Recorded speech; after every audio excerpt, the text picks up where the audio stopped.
നമസ്കാരം. നിത്യജ്യോതിഷത്തിലേക്ക് എല്ലാ മാന്യ പ്രേക്ഷകർക്കും സ്വാഗതം. ഇന്ന് 2025 ഫെബ്രുവരി മാസം 7-ാം തീയതി 1200-ാം ആണ്ട് മകരമാസം 25-ാം തീയതി വെള്ളിയാഴ്ച. ഇന്ന് വെള്ളിയാഴ്ചയാണ്. ഇന്നത്തെ നക്ഷത്രം രോഹിണി നക്ഷത്രമാണ്. വെള്ളിയാഴ്ച എന്ന് പറയുമ്പോൾ ശുക്രവാരം, ശുക്രൻ്റെ ദിവസമാണ് വെള്ളിയാഴ്ച. ശരിക്കും ജ്യോതിഷശാസ്ത്രപ്രകാരം 2 ഗുരുക്കന്മാരുണ്ട്. അതായത് ദേവഗുരുവായ ബൃഹസ്പതിയും അസുരഗുരുവായ ശുക്രാചാര്യരും. ശുക്രാചാര്യരുടെ ദിവസമാണ് ശരിക്കും പറഞ്ഞ വെള്ളിയാഴ്ച.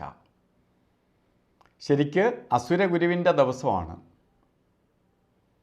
അപ്പോൾ നല്ല വ്യാഴത്തിൻ്റെ 1/4 ബലത്തെ കൊടുക്കുന്നവനാണ് ശുക്രൻ. അപ്പോൾ ശുക്രൻ്റെ ബന്ധം നിൽക്കുന്ന കാലഘട്ടമാണ് ഇപ്പോൾ നടന്നുകൊണ്ടിരിക്കുന്ന സമയം. അപ്പോൾ ജാതക പ്രകാരം നമ്മൾ നോക്കുമ്പോഴും ശുക്രൻ ഒരു ജാതകത്തിൽ സ്ട്രോങ് ആയി നിന്നാൽ വളരെ സൗഭാഗ്യത്തെ കൊടുക്കുന്ന ആയിട്ട് കണ്ടിട്ടുണ്ട്. അപ്പോൾ ഇന്ന് ശുക്ര ദിവസം, അതുപോലെ ഇന്നത്തെ നക്ഷത്രം വന്നിരിക്കുന്ന രോഹിണി, ഇതൊക്കെ ഇന്ന് ശുഭ ദിവസമാണ്. എന്ത് കാര്യങ്ങൾക്കും അനുകൂലപ്രദമായ ദിവസമാണ്. അതുപോലെ തന്നെ ഇന്ന് ബർത്ത്ഡേ വന്നിട്ടുള്ളവർ, മകര മാസത്തിലെ രോഹിണി നക്ഷത്രം ബർത്ത്ഡേ ആയിട്ട് വന്നിട്ടുള്ളവർക്ക് ഒരു വർഷത്തെ ഫലത്തെയാണ് നമുക്ക് ചിന്തിക്കേണ്ടത്.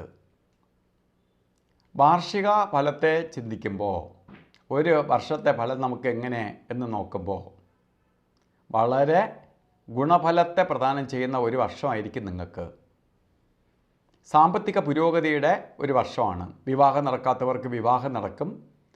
വിവാഹ ജീവിതത്തിൽ വളരെ സന്തോഷപ്രദമായ അവസ്ഥകൾ വന്നു ചേരും. അതുപോലെ വീട് വെക്കാനോ വസ്തു മേടിക്കാനോ വാഹനം വാങ്ങാനോ ഒക്കെ ശ്രമിക്കുന്നവർക്ക് അനുകൂലപ്രദമായ അവസ്ഥകൾ ഉണ്ടാവും. സാമ്പത്തിക പുരോഗതി വരും.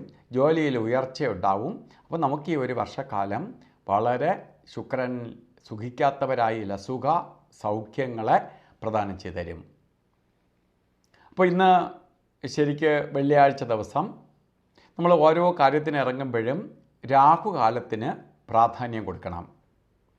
രാഹുകാലം വെള്ളിയാഴ്ച ദിവസം 10:30 മണി മുതൽ 12 മണി വരെ എന്ന് കലണ്ടറിൽ രേഖപ്പെടുത്തിയിട്ടുണ്ടെങ്കിലും രാഹുകാല സമയം വരുന്നത് ശരിക്ക് 10:30 മണിക്ക് തുടങ്ങില്ല. 11 മണി 11 മിനിറ്റ് തൊട്ടേ രാഹുകാലം ആരംഭിക്കുകയുള്ളൂ. 12 മണിക്ക് രാഹുകാലം തീരില്ല. 12:39 വരെ രാഹുകാല സമയമുണ്ട്. അപ്പോൾ ഓരോ കാര്യങ്ങൾക്ക് ശുക്രൻ്റെ ദിവസമാണ്, നല്ല ദിവസമാണ്, കാര്യങ്ങൾ അനുകൂലപ്രദമായ ദിവസമാണ്. എങ്കിലും ഓരോ കാര്യങ്ങൾക്കും വളരെ ശ്രദ്ധിച്ച് രാഹുകാലം നോക്കിയിട്ട് യാത്ര തിരിക്കണം. നല്ല കാര്യങ്ങൾക്ക് ഇറങ്ങണം. അതുപോലെ തന്നെ മറ്റ് 2 സമയങ്ങളാണ് നമുക്ക് ഏറ്റവും കൂടുതൽ സൂക്ഷിക്കേണ്ടത്. ഒന്ന് ഗുളികകാല സമയവും യമകണ്ഠ കാല സമയവും. ഗുളികകാല സമയം 6:17 തൊട്ട് 9:44 വരെയും 8:17 തൊട്ട് 9:44 വരെയും. അതുപോലെ യമകണ്ഠ കാല സമയം 3:33 തൊട്ട് 5 മണി വരെയും. ഈ 2 സമയങ്ങളും ഒരു ശുഭകാര്യത്തിന് നല്ല ദിവസമാണ്, നല്ല കാര്യങ്ങൾ ചെയ്യാൻ പറ്റുന്ന ദിവസമാണെന്നൊക്കെ ഞാൻ പറഞ്ഞെങ്കിൽ പോലും ശുഭകാര്യങ്ങൾക്ക് എടുക്കരുത്. ഇന്നും അഭിജിത്ത് മുഹൂർത്തം പറഞ്ഞത് ഉച്ചയ്ക്ക് തന്നെയാണ്. 12:15 തൊട്ട് അഭിജിത്ത് മുഹൂർത്തം തുടങ്ങും. ശരിക്ക് 1:03 വരെ അഭിജിത്ത് മുഹൂർത്തത്തിൻ്റെ സമയമാണ്. ഇന്ന് നമുക്ക് ഓരോ കാര്യത്തിന് ഇറങ്ങുന്നവർ പ്രധാനമായിട്ട് വസ്ത്രധാരണത്തിൽ ശ്രദ്ധിക്കണം. പ്രത്യേകിച്ച് ചുവന്ന വസ്ത്രം അല്ലെങ്കിൽ റെഡ് മിക്സായിട്ടുള്ള വസ്ത്രം ധരിക്കുന്നത് വളരെ ഭാഗ്യദായകമായി തീരും. അപ്പോൾ വസ്ത്രധാരണത്തിന് പ്രാധാന്യമുണ്ട്. അല്ലെങ്കിൽ ചുവന്ന കുറി പിടിക്കുക, അതുപോലെ അല്ലെങ്കിൽ കർച്ചീപ്പായിട്ടെങ്കിലും ഒരു വസ്ത്രം കയ്യിൽ കരുതുന്നത് ഭാഗ്യദായകമായ അവസ്ഥയ്ക്ക് ഇടവരുത്തും. അപ്പോൾ ഇന്നത്തെ ദിവസം എല്ലാവർക്കും ഭാഗ്യദായകമായി തീരട്ടെ എന്ന് പ്രാർത്ഥിച്ചുകൊണ്ട് നിർത്തുന്നു. നന്ദി, നമസ്കാരം.